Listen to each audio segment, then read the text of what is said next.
Okay, guys. Happy to have Brandon from BIS Rugby with me. This also might go on Brandon's channel if he wants to put it on there, of course. But we're just gonna.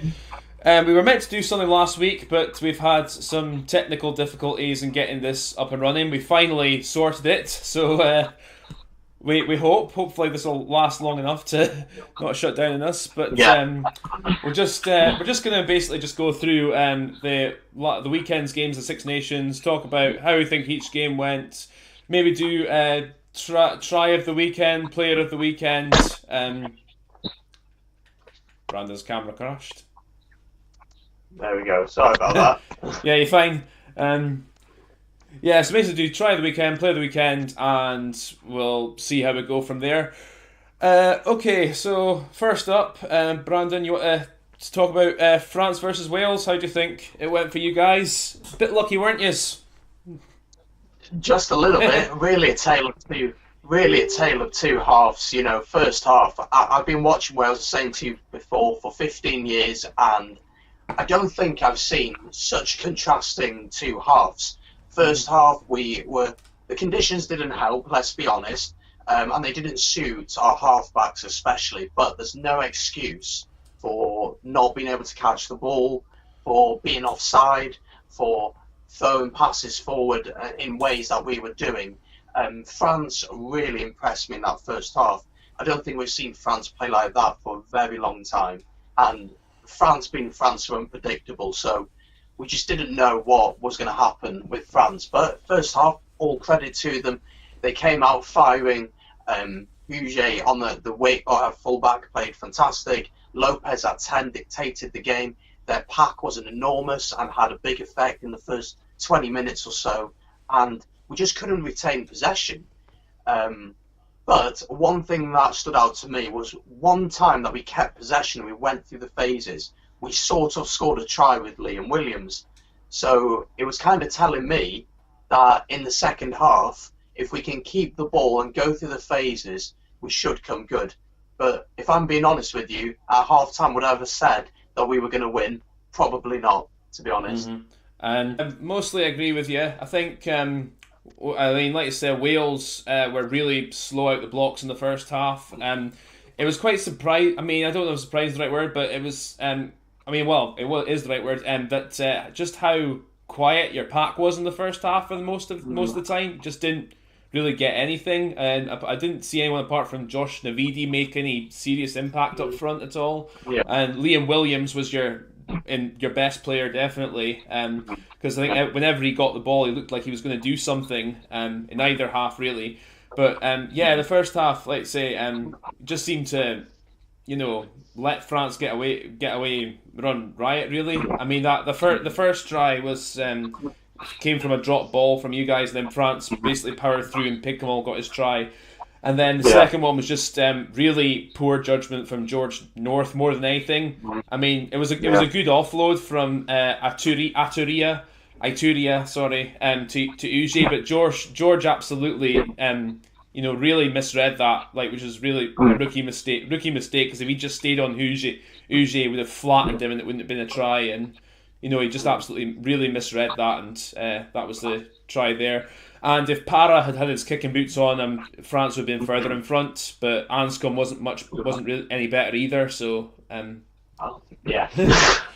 I mean, Yeah, I I'm mean, still with yeah, I didn't actually think overall he had any worse a game than anyone else. It was just his goal kicking was really bad in the first half. But because there's not much your halfbacks can do when your pack aren't giving you a platform, or you're making that many errors. Well, yeah, he unfortunately has been like the scapegoat, really, Yeah, that's of the half, and I think unfairly. And I personally would give him the number 10 jersey against Italy because one, it's Italy, and to be honest, I think Gatland has set in stone that he wants Anscombe as his 10 for the World Cup. So to not give him the jersey now would be ridiculous. It'd be stupid to do it because it dents his confidence, everything that we've worked up until now to get him to this position of having the jersey, it'd just be all thrown away. And it just seems pointless to do that. Bigger is a brilliant option off the bench, and there's part of me which against England might want to see bigger starts Mm-hmm. because of the physical battle that it's going to be. So it is going to be Yeah, I really mean, a physical. lot of it depends what sort of game you want to play. Because I'd say for if you're wanting to play a bit wider and a bit spread the ball a bit more, I think Anscombe is definitely the best option. You can bring bigger off the bench in the last 20 minutes just to steady the ship. Which, to be fair, they did on Friday night. I thought like Hughes definitely looked a lot steadier when Bigger came on. Yeah. And he did his job from 10. Like from there. But like I said, it just depends what sort of game you want to play and how the game is going generally. So I think as to whether you'd start Anscombe or Bigger. I think I do agree with you against. I think maybe Dan Bigger for the World Cup might be the best option for number 10 for you. Oh, I'm not sure. I think the thing I love about Anscombe is his want to go forward and to try and attack, and he is our best attacking fly half. There's no doubt about it. You got Jared Evans down at the Cardiff Blues. He's just not ready for this level. Pat Shaw's been injured for a long time, so for him to have him come in and do something then Bigger just doesn't really offer that much going forward. For the World Cup, I'd like to see Anscombe given the shirt. Well, again, just in World Cup games, because most World Cup games are tight affairs and they're decided by slim margins. So someone like Bigger might be a better option there. But again, it all depends on what sort of game Gatland wants you to play. I think definitely. But I do agree with you that Anscombe should start again against Italy, just to get his confidence back up again, to get him, believing again and to show what he can do. And I think it will be. I mean, to my knowledge, it'll be a drier day as well. I think the wet weather didn't help yous at all. Yeah. But I mean, I don't think you can use that. I personally don't think that's always an excuse because it's the same for both teams. So I think that's always a bit weak to use that as an excuse. Just means you didn't adapt to the conditions well enough. But yeah, I mean, I thought you were lucky, to be honest, in the second half. I mean, it was a great piece of play by Josh Adams, to be fair, for your first try, because it was great vision. He saw it like 5 forwards, but still a really poor tackle by Willemse, the French second row, because that was just a one. Well, Justin Tipuric's a bit naughty there. I don't know if you saw it, holding back Para, I think it was. Oh, was he? I did not see that. It just very slightly, just arm across him, so he couldn't quite get through. It's what all good number 7s do, mate. So yeah, I mean, if Para really wanted to get there, I think he could have, but Tipuric was very clever. The ref didn't see it. Wayne Barnes didn't see it. But the thing is, that's all we needed. We needed someone just to run at them and have a go, not try and throw. The conditions weren't right to throw the ball about all the time. We just needed someone to directly run at them and have a go. Lazy defending from France. But then that really, from then on I was like, all right, France now, they're either going to implode, which the French typically do in a rugby match, or they're going to just shut up shop. And both of those two things are awful things to do against us. So, I mean, I think it was just... Yeah, sorry, I just think it was, like I said, it was just smart play from Adams. He spotted there was all forwards there just around the ruck, so he exploited that. And then, I mean, there was no excuse for the Willemse missing the tackle, but still, Adams has a good step on him, and then he got away and passed it to Thomas Williams, obviously. Good try. The second one and the third one, France handed it to you. They just fucking handed it. I mean, there's no excuses from Uge there. That's just like pure concentration. You just gotta, I don't care how wet the weather is. Those balls at that level, you should be just catching them. And he failed to do that. And George North, to be fair to him, capitalised, and that was a try. And then the next one, France throwing it wide like that off slow ball. That was just absolutely it was like, what the fuck are you doing? Exactly. It was madness to try it. The pass sort of was on, but it was just a much simpler pass to do. Well, no, it was just because it was off 1-on-1. Well, sorry, it's just because it was off slow ball. It was just you don't play like that off slow ball. And you're 2 points ahead. Just chunk it up, try and make a few gains lines. But to go wide like that was just suicide. And to be honest, I'd say France hand it to you. But if you're playing rugby that suicidal in that tight a game, then you deserve what you get. To be honest. And the fact was that we'd given a load of penalties away all through the match. I think we gave about 10 penalties away, or 9 in the first half. And if France had gone through the phases there, as you say, I'm sure they'd have got a penalty or an option to do a drop goal, because Lopez showed his ability to do a drop goal. I thought his first drop goal, I thought that was a brilliant one from so far out, conditions and everything.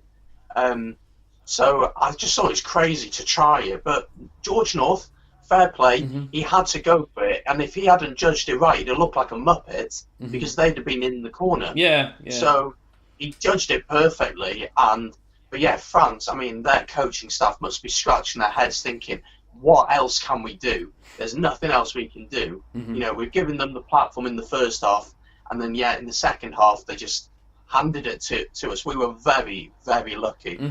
Really lucky. Yeah. But I mean, like I said, I thought your defence was a lot better in the second half, so fair play to you for, pushing up a bit more. I thought at the breakdown, you were a lot better as well, made a lot more of an impact, but that's the thing, like, from France's perspective, in that situation, when it's slow ball, I mean, even if you, like, get caught isolated and give a penalty away or whatever, you just, still Wales have got to kick the ball, like, 60 yards downfield to actually make any impact, so, just keep it tight in the forwards. It's just, Play simple. Yeah. But that's the problem with France. Always, they want to play this flamboyant, throw-it-about style. But it's about game management, isn't it? Well, that's the thing. I don't know. I thought, but that's the thing. They seem to balance that pretty well in the first half. They seem to balance like chunking it up through the forwards and using the back line and so it was but it was just in the second half it just seemed to fall to pieces for them, and I don't know what they were playing that half the time, but no. It was just very strange. It was so contrasting. But for me, the positive is that we can win ugly. Not that, I was listening to another podcast earlier today, and they were asking the question, was it France that handed Wales the victory, or was it Wales that won the match? And I think it's a bit of both. More France, probably. But the thing is, we can win ugly. We can know that we can play really crap in the first half, but in the second half, we know we have the quality. And going through the phases, yes, France did hand it to us, but it means that next week I expect us to absolutely smash Italy. I do expect us to smash them. Yeah. But if things get tight, we know that we've got the quality to finish the game off. Well, I mean, I think you will beat Italy with a bonus point next week. No doubt of that. I think actually Italy will give you a bit of a game maybe in the first half for the first 60 minutes. Then you'll pull. I'm expecting you to pull away. But I mean, like I said, at least she's showing you can win ugly, and as Gatland said, you seem to have forgotten how to lose right now. And when you're winning that, when you're on that much of a roll, it does become a habit. So even when you're playing badly, so I think that's definitely one thing definitely a big thing. So it's a massive thing you can take from the game. Just even if you didn't play well, you're off to a winning start. You need to keep that up, and if you can go into the game against England with a lot of confidence actually, and then go from there really. So and I will say if you smash England, I will be absolutely fucking petrified if you come into Murrayfield after that. So you know what? I actually think that us going to Murrayfield could be the toughest match. I think that. England at home, we have a decent record at home against England, and you haven't really beaten them at Cardiff since 2013, though, have you? Well, no, not since 2013. But I believe that at home, I think we can beat anyone at home. But maybe 10 years ago, going up to Murrayfield was a given win in the Six Nations for us. But now, I mean, in the autumn, I thought we were really lucky to beat you. You threw so many chances away. And it was always the final pass that was lacking in your performance. So at home, for you, I think it could be a really close. I think you'll be really, really close. Maybe trying it, if that. Yeah, well, I mean, I prefer to see how we do in our next two games before making too many comments on that. So I think, going forwards, I think we just touched on this anyway, that I think, he's shown you can win ugly, you're off to a winning start, and that's a big thing at the start of the championship. You need to make sure you win your first game, or you're winning one of your first two games, obviously, and roll from there. Okay, so we move on to anything else you want to say on the France-Wales game, or? Just feel very lucky. That's all.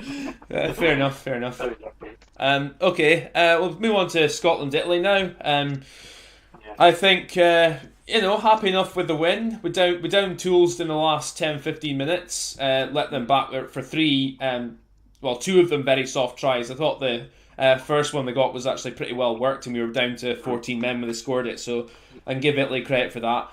And but on the whole, we won convincingly, but still left plenty of chances out there. There's still things in our game we need to work on, especially at the breakdowns and making sure we're more efficient in beating the basics and more coherent in game management. I thought our kicking game was mostly pretty good, but there were times when we kicked it ball away and I thought we could have really had a gone at the Italians. I think Jeremy Gus touched on that actually in his post-match analysis. As much as I don't like him, he was actually right in that a couple of times we did kick the ball away where we should have really gone at them out wide. But I thought plenty of positives to take. I thought Finn Russell on the whole had a very good game and showed Fantastic. Yeah, he was brilliant. Yeah, really. I mean, I think going to France has really helped him. Really helped. I think he's definitely matured and he's getting the balance better of when to play it safe and when to go for something inventive or play into it. I thought Sam Johnson had a very good debut as well. Showed he can be he's a good crasher. He's got a decent step on him. He passed when needed as well, and he made his tackles. I thought he was a very good introduction for us, and could be our 12 going forward if he stays fit and in form, of course. And that's mostly what I've got to say. Just happy enough we got the win, the bonus point early, but we slacked off a bit towards the end. So that needs to be addressed. You see also that try at the end Stuart Hogg had disallowed. The referee's now apologised for it because he admitted he got that wrong.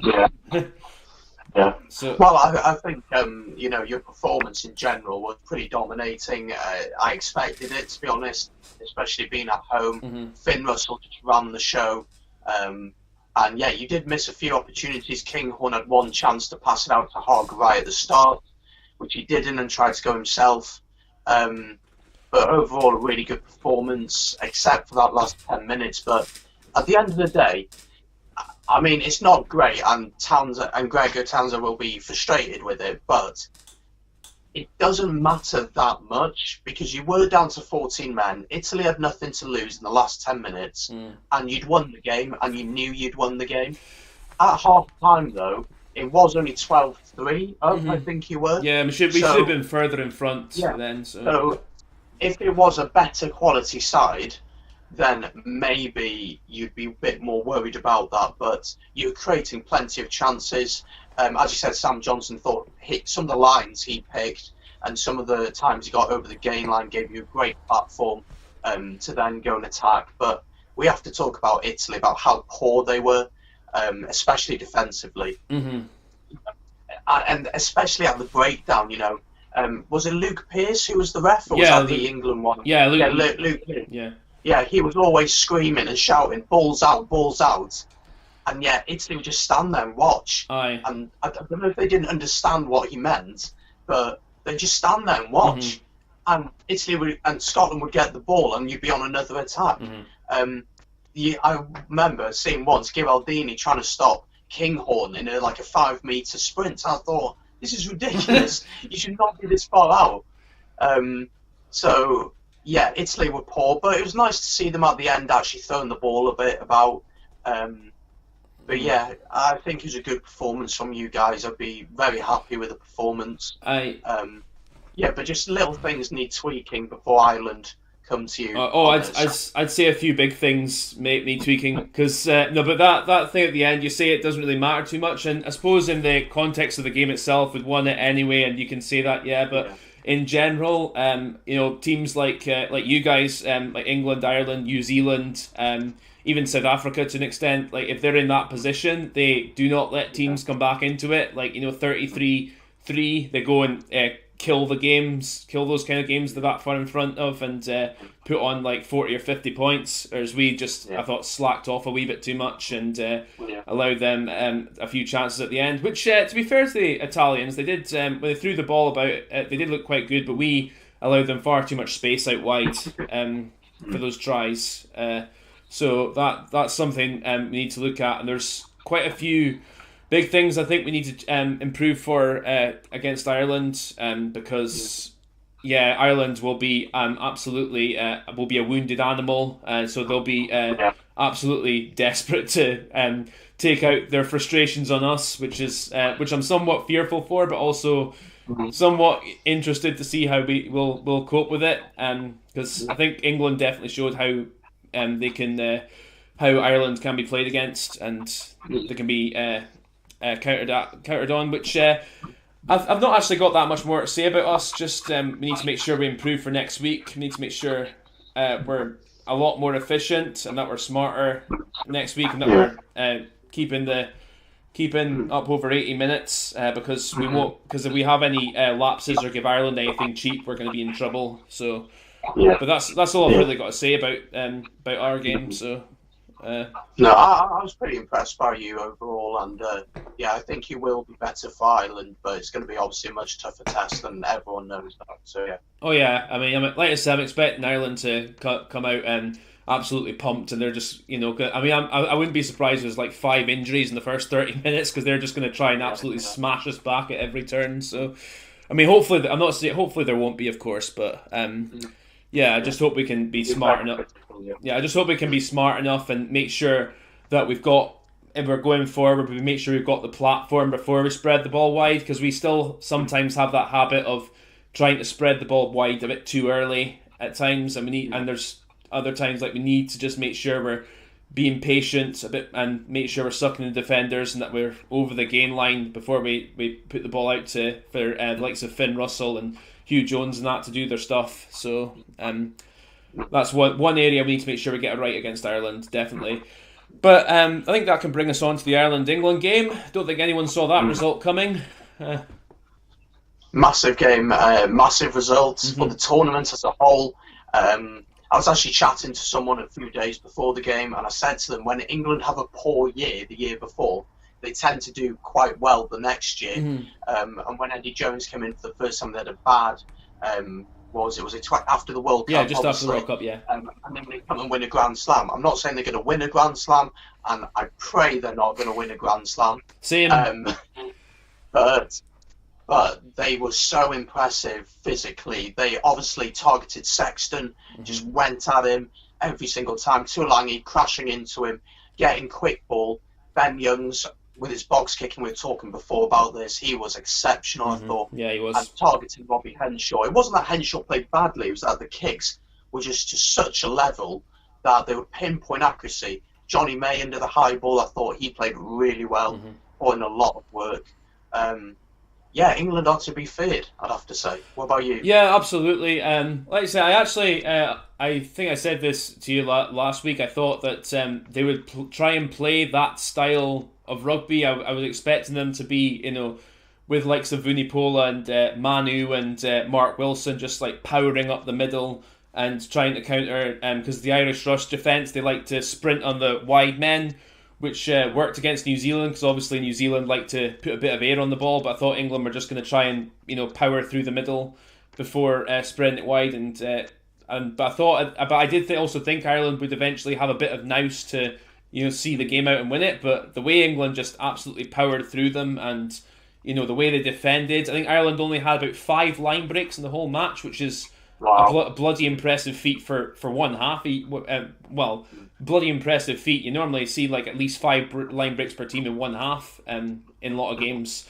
So that was in England's defence, and their breakdown work and ferocity of how they brought the game. I was actually surprised that like a lot of the game Ireland just seemed to be shell shocked, and they just seemed to be rusty and not really like up to it.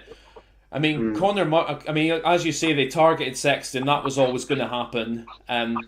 But he seemed because he seemed more rattled than he normally is. Because teams normally do, if they have a big centre or a big back row players, they normally just barge up and try and target him, but he's normally very like robust to it. He normally handles it pretty well, but he was surprisingly poor for his standards on Saturday. And I thought Conor Murray also looked very, very rusty. He looked a pale shadow of the player he was last year. He didn't have an impact on the game at all. I don't think so. He didn't do much. I can't recall anything that. He mostly just kicked. He just box kicked most of the time. That's all I remember him doing. And but then obviously the pressure like told, and then Ireland making silly mistakes that you wouldn't expect them to make, and that was the game really. What did you think of the Henry Slade's first try? I thought he was slightly in front of Johnny May when he kicked the ball. My first reactions was that he was in front. Looking at it a second time, I think he's just on, literally millimeters on. I hate to say, I still think he was just in. I still think, yeah. I mean, I think that's where the TMO would, because the post-match things, they have those lines that go across, like they just draw the lines onto the screen. I think it would be handy if the TMO actually had that, or at least use that. They have it already as well, and just like put a line across just to make sure they're on side. I don't know if they do. I don't really see it getting used.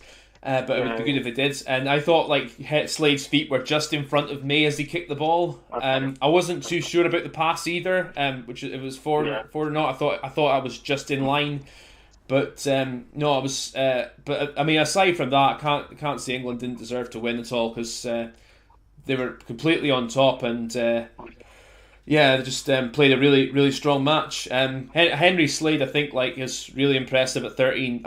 Aside from that, he was really impressive at 13. And to be honest, I'm a bit surprised he wasn't really an England regular sooner, because he's been around for a few years, and he's shown for Exeter what a really talented centre he is, and he can play 10 as well. But he's a really talented centre. Yeah. So I mean, that's why I'm surprised he's come in a bit later under Eddie Jones. I think more because of Jonathan Joseph's injury, but I think Slade, if he keeps this form up, he's definitely nailed the 13 jersey for England. Yeah, and I think that England's tactic was really simple. Bully them physically, but also strangle them kind of so that they couldn't move out of their own 22. And I think the last try for Slade just really kind of, what's the word I'm looking for? It just kind of summed up the whole match. Yeah, absolutely. With Sexton throwing the pass in his own 22, not reaching the man, Slade intercepts it, and he falls over, but he still's got time to get up and dive over. And they just kept pushing them into the corner. As I said, Ben Youngs' kicks were brilliant. And yeah, the line speed of the defence from England, and they were having impactful hits. That was the thing. Really impactful, really pushing them back most of the time. So where the game line was maybe 5 metres in front of the Irish, it was now they've been pushed back 10 metres instead of 5 metres. And they just couldn't build up the momentum, and England were just, wouldn't say fitter, but I'd say it seemed like they were more up for it. They were there to prove people wrong. They had nothing to lose because nobody expected them to win.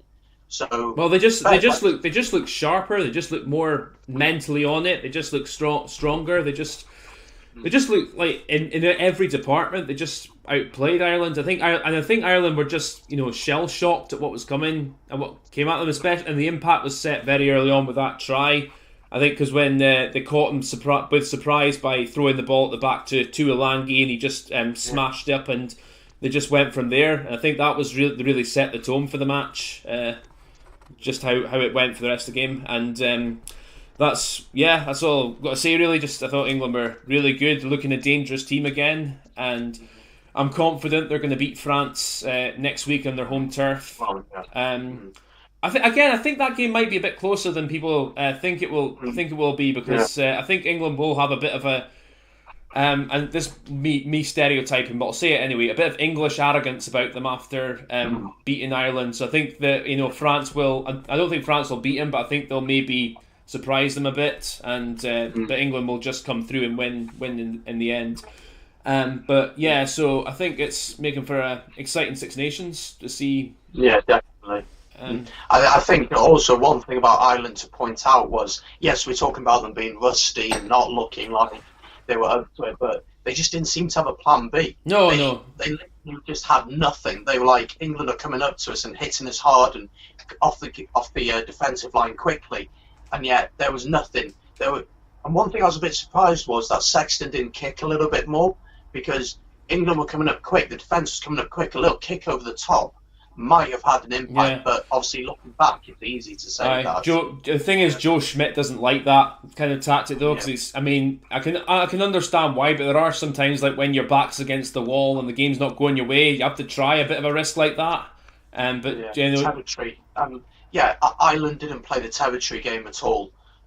No, they didn't play it well. No. 22, if you're in your own 22 and you've seen throughout the game how England are smashing through you, maybe even if you're giving the ball back to them on their own 22, at least you're in a place where maybe at the breakdown you can try and turn it over or something like that. But you know, it was a really tough day for Ireland, and as you said, it really opens up the Six Nations. Wales have won, Scotland have won, and England have won. And you say Wales and England have winnable games in the next round, and who knows with Ireland coming up to Scotland, you just don't know. Yeah. I mean, like I said before, I'm pretty nervous, but I'm also cautiously optimistic that we can beat them, because we've seen now how Ireland can be beaten, and if they don't have they've only got a week turnaround, and they've a week to turn it around, and they've got a few injuries as well.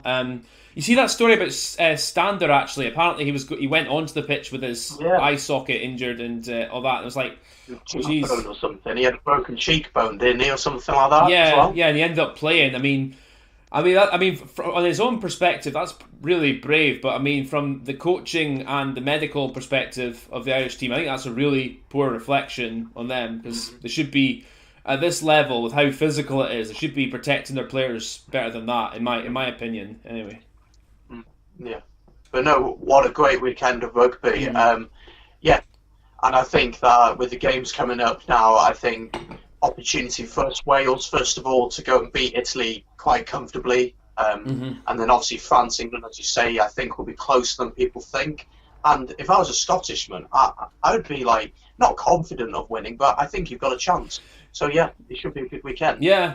I mean, I know a few of my Scots mates have said, "Oh, we'll be fine. We'll win. It's at Murrayfield, fine." But I mean, it's me being who I am. I'm always cautiously optimistic. I try to be anyway, because I know Ireland are going to bring a backlash. It's like how we handle it, and if we're going to be smart enough to counter it and make sure that we manage the game really well as well, and know when to keep it tight, know when to spread it, and which Finn Russell, as I said, has been doing a lot better. So but it'll be different opponents next week. So pardon me. Hopefully he gets that balance right against a much better team playing against us next week. Anyway, do you want to do the try of the weekend? Okay. And I would say I'd probably say actually England's first try, which is well worked. Okay. I would say that France's second try was very good. Really good ball handling skills. And Kinghorn's, was it his first try with the cross kick from Finn Russell? Yeah, that just was good as well. Skill from Russell, because the Italian line were coming up to him quite quick, but then they kind of stopped, and he realised, there's so much space out to the left, and it was just inch perfect. Yeah. So yeah, Finn Russell for me. Finn Russell. Okay. All right. Kinghorn's try. That's which one I'm going for. All right. Fair enough. I just went for the Johnny May's first try, because I kind of try and like to appreciate the little things that happen in the game.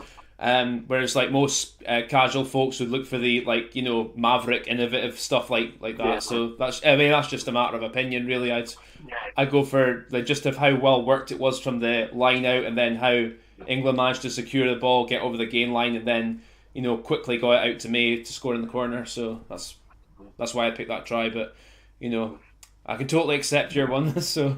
No, I love George North's first try. Brilliant piece of skill from George North. Oh yeah, just pick it up and dive over. That's. Yeah, exactly. The thing was, Hadley Parks' kick was woeful. It was so bad. Yeah, it was terrible. It was an awful kick. I was like, what are you doing? And But then, fair play to North for chasing it and not giving up on it. You yeah, know that we could easily have just said, "Well, he's got it, so there's no I. point." So player of the weekend, you got yours. I think Manu's up there. I think he had a huge impact. Mako Vunipola as well for England. Thought he had an incredible match. Mm-hmm. Um, who else? I'd say Finn Russell again. Thought he was fantastic. But I'm going to go Mako. Mako Yeah, Vunipola. Thought he was brilliant. And very unlucky not to have a try. I agree with the TMO decision. yeah. That it was a double movement, but he had such an amazing game. And I heard a stat that I think he got 19 out of 20 No, tackles. it was 23 tackles in the 60 minutes, which is Yeah, incredible effort. So, yeah, I'd but actually, I'd actually agree with you as well. I'm going to say Mako Vunipola as well, just because of that tackle count for a prop and his carrying as well, and his work rate around the pitch was absolutely incredible. For 60 minutes he played, so yeah, I think we're both agreeing on that. And yeah, so I think we've touched on bits and pieces of it going into next weekend. It'll be very interesting. I think safe to say can predict wins for Wales and England against Italy and France, and we'll see about the other game. yeah, exactly. We'll talk about that later in the week, though. So yeah, sounds good, man. Yeah, cool. Okay, is there anything else you want to talk about just now, or? I think that's it. Yeah, I think. Actually, one thing. I think that the ref for Scotland Italy, except for the one mistake that he made, I think he had a really good game. Yeah, he does. And Yeah.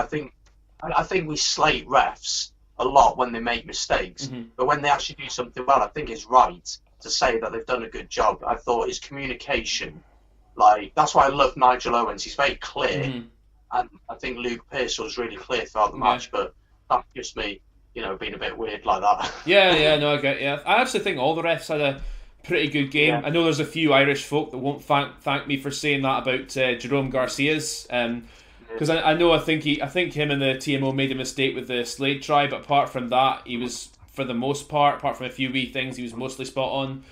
Luke Pearce, he apologised for that mistake, by the way. I don't know if you read about that. Yeah. So I mean, I appreciate refs who can actually have the balls to publicly say, "Yeah, I got that one wrong."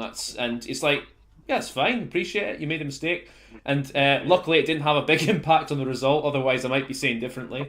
But I thought Wayne Barnes. I know everyone hates Wayne Barnes, but I mean, I thought he had a good game on Friday night as well. Yeah. So didn't really see him do much wrong.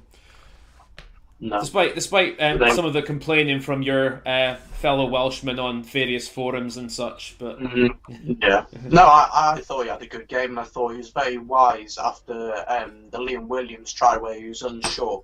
He stepped in front of Anscombe, in front of the ball, to make sure he couldn't kick it. I thought that was a really clever little thing to do, and he wasn't being affected by the crowd or by players or anything. He was like, "No, I want to check this," and he got the decision right. So yeah. I think he did. So, but I think that's I think your biggest positive from Wales's perspective, big positive I have to say is Liam Williams at fullbacks. I thought he looked really good. It's why I picked him in my team of the weekend over Stuart Hogg at fullback, but which is a rarity for me because I'm biased, but. No, not at all. So that's. I'll say the same. I'll hold my hands up as well. Okay. I think that's pretty much all we can cover. Yeah. So, well, I think we can do another one later in the week if you want. Yeah, sounds good. Okay, cool stuff. Good to do this podcast. Glad we finally got round to doing it after all the technical difficulties of the previous ones. Hopefully, we won't have them again. And take care, guys, and catch you later on. And catch you later, Brandon. See ya. Take care. Yeah. Enjoyed this one. Yeah, good stuff. Bye. And catch you later. Bye-bye. See ya.